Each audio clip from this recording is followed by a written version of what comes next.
اهلا بيكم في فيديو جديد. ازيكم عاملين ايه؟ يا رب كلكم تكونوا بخير. النهارده فيديو تحفيزي، فيديو حماسي ان شاء الله باذن الله، واثقه ان هو هيعجبكم جدا لان فيه رد على اسئلتكم.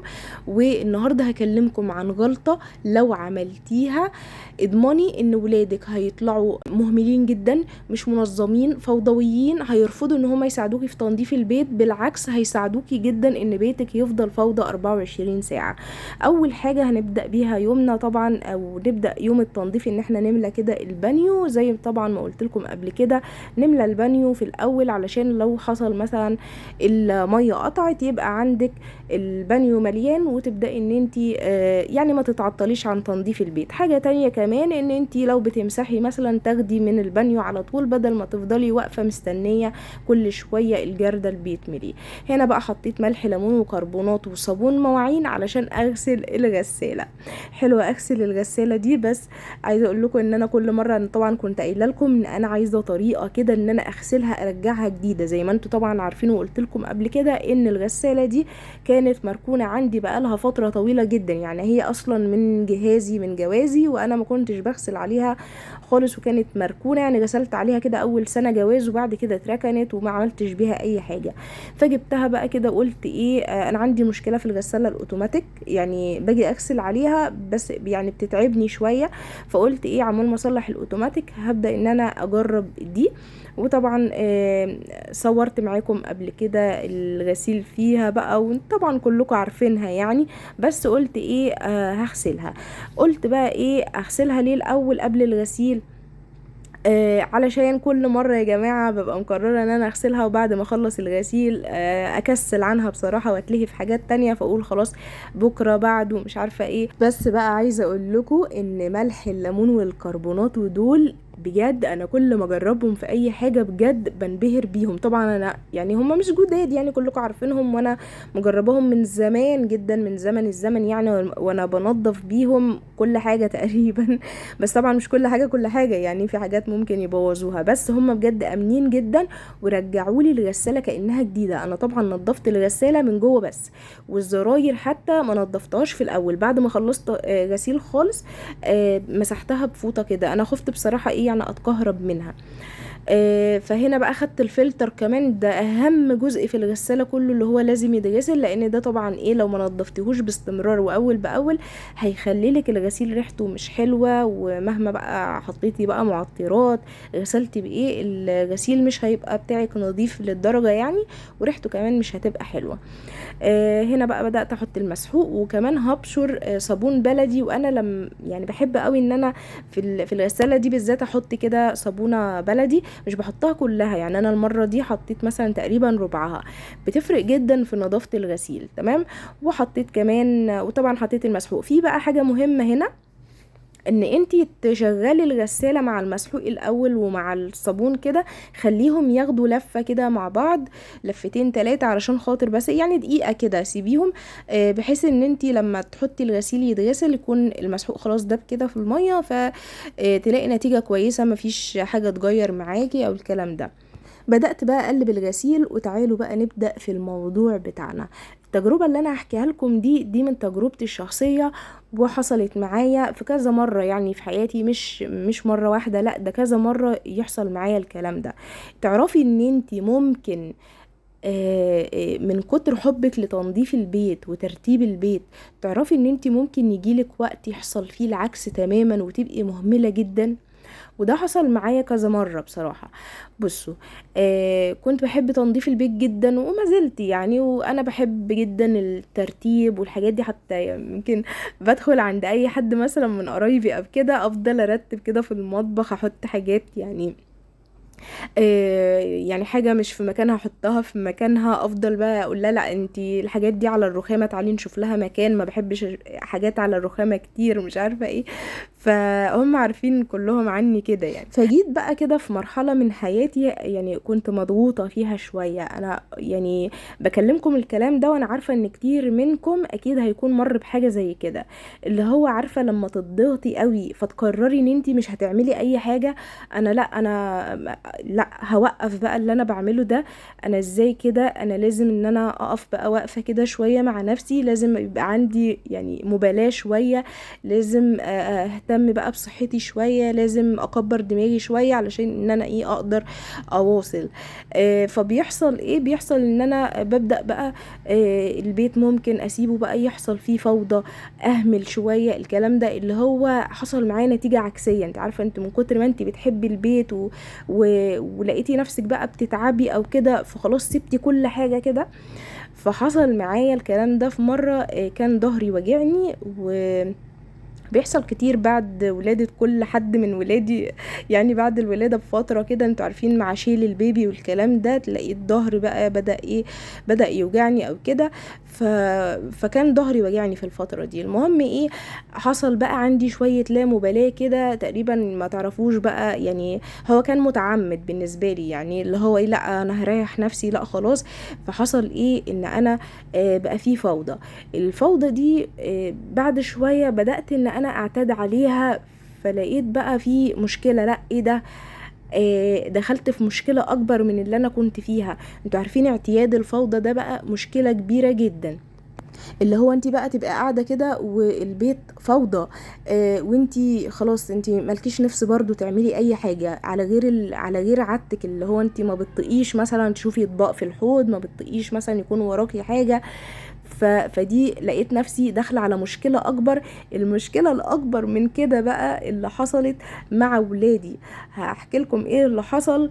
بس تعالوا نشوف الوصفه اللي احنا بنعملها دي، لان انا بعمل فطار كده سريع. اول حاجه انا خلت 4 كوبايات من الدقيق.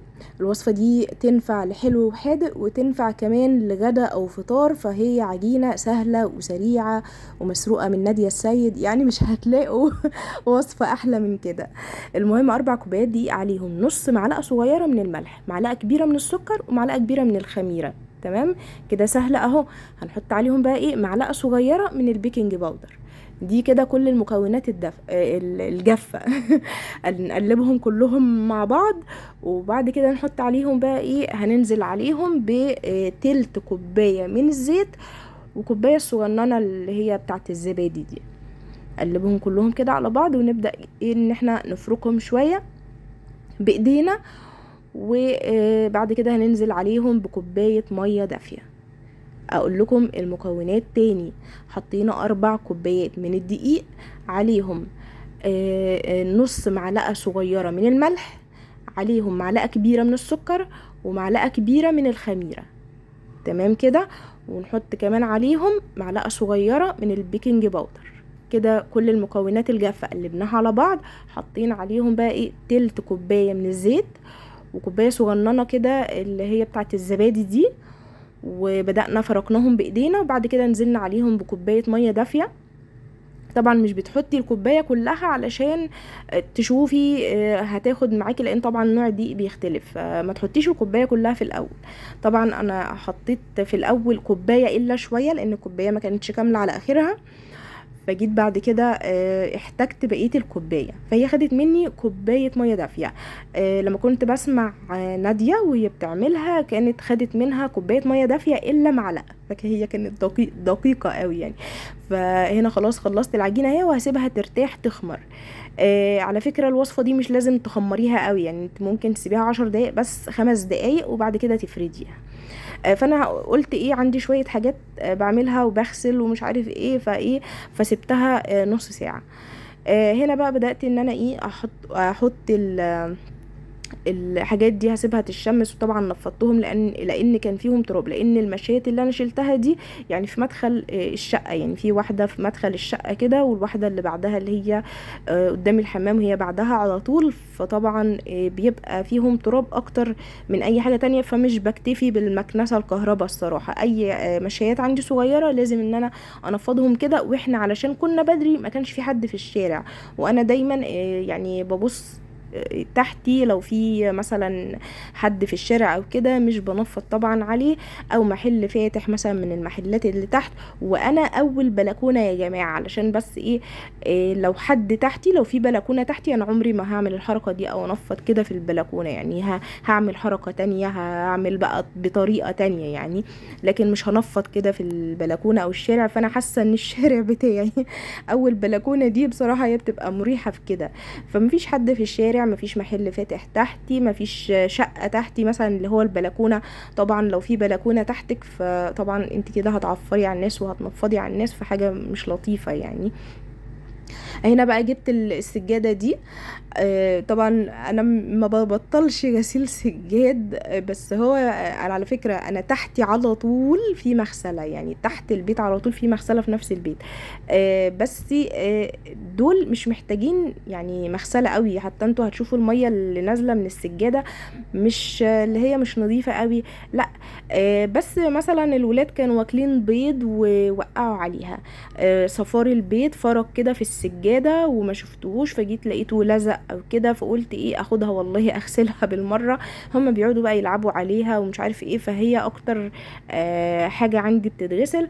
وبرضو يعني الحاجات الصغيره دي لما باخدها في الحمام كده اغسلها بتبقى سهله كده، سريع سريع، اللي هو حتى مش لازم مثلا اعمل لها خلطه بقى وبقع والكلام ده، وما فيهاش حاجه، لو انت بس مجرد ان انت بتمشي عليها وش وظهر كده تنظيفه كده سريعه وخلاص، وبتدلقي بقى عليها ميه وتتشطف وتمام. مفيش تاني يوم بقى بتكون نشفت. في الصيف ده هما يعني يوم واحد وبتلاقي الحاجة نشفت، واقل من يوم كمان الشمس بتخلي الحاجة بقى ايه على طول. نرجع بقى لموضوعنا تاني، اعتياد الفوضى. في حالة تانية ممكن يحصل فيها اعتياد للفوضى، اللي هو اتأخر في تنظيف البيت كل يوم، اللي هو خلاص بقى روتيني، اللي هو بصحى متأخر فولادي بيصحوا معايا فبيشوفوا البيت كله فوضى، ببدأ ارتب مكان، وعمال ما اخلص المكان ده يكون المكان التاني بدأ ان هو يتبهدل. فالمشكلة بقى انه الولاد لما بيصحوا بيلاقوا البيت مش نظيف كده. انا عايزه اقول لكم الولاد عموما، او احنا كمان على فكره الكبار، بس الولاد الصغيرين اللي هم مش فاهمين اكتر، لما بيقعدوا في مكان مش نظيف بيبداوا ان هم يبهدلوا وياخدوا راحتهم قوي في البهدله، غير خالص لما بيقعدوا في مكان نظيف. لما بيقعدوا في مكان نظيف بيبقى طبعا، وانتي تبداي ان انتي تقولي لهم لا شيل دي من مكانها، بتبداي تاخدي بالك لو حد رمى حاجه، حد طب انا عايزه العب مثلا باللعب دلوقتي، طب خلاص هتلعب بس تشيل لعبك عشان انت شايف البيت نظيف ازاي. فبتبدأي ان انت تحافظي وتخليهم يحافظوا، وبدأوا هم كمان بيبقى شايفين يعني الدنيا نظيفة، فنبدأ ان احنا نحافظ. ومش قصدي برضو انه الولاد لما انت تنظفي بدري فالبيت كل يوم طول اليوم هيفضل نظيف والولاد هيطلعوا بقى منظمين والكلام ده، لا. يعني انا بصور لكم ساعات وولادي مبهدلين الدنيا وكل حاجة، فالولاد اكيد يعني بيبهدلوا كل حاجة، بس لما بيعتادوا النظام وعارفين ان هم بعد ما بهدلوا كده لا دي حاجة مش دي حاجة غلط، والمفروض ان احنا نعدل اللي احنا عملناه، او مثلا لو ما رضيوش او انتي نظفتي بعد كده او حاجة، بس بيبقى وضع مؤقت شوية، لان اللي بيعتاد النظام غير اللي بيعتاد الفوضى. فحتى الولاد اصلا بطبيعتهم عادي بتلاقي شوية فوضى كده، وتلاقي لعب بتترمي والدنيا بتتبهدل والبيت بيتقلب وكل حاجة. بس خلوا بالكم برضو هي بتبقى بتختلف من طفل للتاني، في طفل بيبقى بطبيعته منظم شوية، وفي طفل بيبقى فوضوي شوية، حتى يعني احيانا بيبقوا اخوات وبيبقى فيهم منظم اكتر من التاني. فاحنا بنحاول ان احنا نعمل اللي علينا، واكيد مع الوقت ومع الاستمرارية ومع النصيحة ومع ان احنا لا يا حبيبي ما دي في مكانها، دي مش عارفة ايه، مع ان هم بيتعودوا ان احنا لازم نعيش في مكان نظيف، لازم نعيش في مكان منظم. وانتي نفسك لما هتعتادي النظام والنظافة بالذات في وقت بدري هتلاقي نفسك من تلقاء نفسك بعد كده خلاص انتي كل حاجة اول باول، ومش هتتعبي في حاجة، تحسي ان انتي يعني انا الحمد لله انا مثلا وصلت لمرحله خلاص ان انا لما بكون قايمه من مكاني كده وداخله مثلا المطبخ اي حاجه لازم اخدها في ايدي، ما يعني يعني اتعودت ان انا استغل ان انا مثلا قايمه داخله المطبخ او قايمه داخله الاوضه دي، اي حاجه في ايدي بروح جايه شايلاها وانا ماشيه، في كوبايه هنا اخدها معايا في ايدي، مثلا في انا في الاوضه وخارجه مثلا اي حاجه مش تبع الاوضه باخدها وانا خارجه. اللي هو بحاول استغل ان انا قايمه اعمل حاجه بيبقى في حاجة تانية. انتوا فاهمين؟ بحيث ان ايه، يبقى الترتيب كده يكون اول باول، ما يكونش فيه الدنيا متبهدلة قوي. الولاد كمان بدأت ان انا اعودهم بقى ان هم لا، لموا لعابكم. لما يشوفوا مثلا الدنيا خلاص نظيفة منظمة، طيب عايزين نلعب يا ماما، مفيش مشكلة خالص العبوا، بس هتلم لعبك يا حمزة بعد ما تخلص. احيانا بيلمها واحيانا ما بيلمهاش، بس بلفت نظره يعني، بعمل اللي عليا والباقي على ربنا. تعالوا نشوف الوصفة اللي احنا بنعملها النهاردة. هي حاجة سهلة جدا وتقدري تحشيها اي حشوة، يعني انا حشيتها حتى جبنة علشان هي للفطار. تقدري تزودي على الجبنه دي زيتون، تقدري تحطي اي نوع جبنه بتحبيه. بس يعني مش قادره اقول لكم ان العجينه دي بتبقى طريه وجميله جدا، يعني لو عملتيها مره مش هتبطلي تعمليها. هنا حطيت يعني زي ما انتوا شايفين فردتها كده وحشيتها الجبنه، ويعني سهله قوي قوي. وطبعا بتبقى كمان يعني حلوه للولاد، ان هي عامله زي الساندوتشات كده. فكمان انا حطيت في الاخر في كام واحده كده شوكولاته، لان عندي حمزه بيحبها بشوكولاته، وانا كمان والله بحبها قوي بالشوكولاته كده. فبتبقى خفيفة كمان. لو عملتيها بقى حواوشي، حطيتي فيها عجينة الحواوشي كده، اللحمة زبطتيها وحطيتيها في قلبها، برضو بتبقى جميلة قوي. الحلو فيها بقى اكتر ان هي بتتعمل عادي على عين البوتاجاز من فوق، لان انا عندي مشكلة في الفرن الايام دي بتاع المطبخ، فقلت ايه، عايزة حاجة سهلة اللي هو اعملها من على الوش في الطاسة يعني. فالوصفة دي عملتها في الطاسة وانا واقفة كده، مش بتاخد وقت خالص. غطيت العجينة دي كده علشان الهوا بينشف العجينة، وانا كنت مشغلة المروحة. طبعا بقى الغسيل في الغسالة كل شوية بقى اروح اطلع دور، وانا بعمل بقى كده في البيت. عمال ما بخلص غسيل، يعني هو ما كانش كتير برضو زي ما انتوا شفتوا كده، فيادوب بخلص مثلا انا بحبش اركن الغسيل عندي. مثلا كل دور كده بروح اعمل حاجة.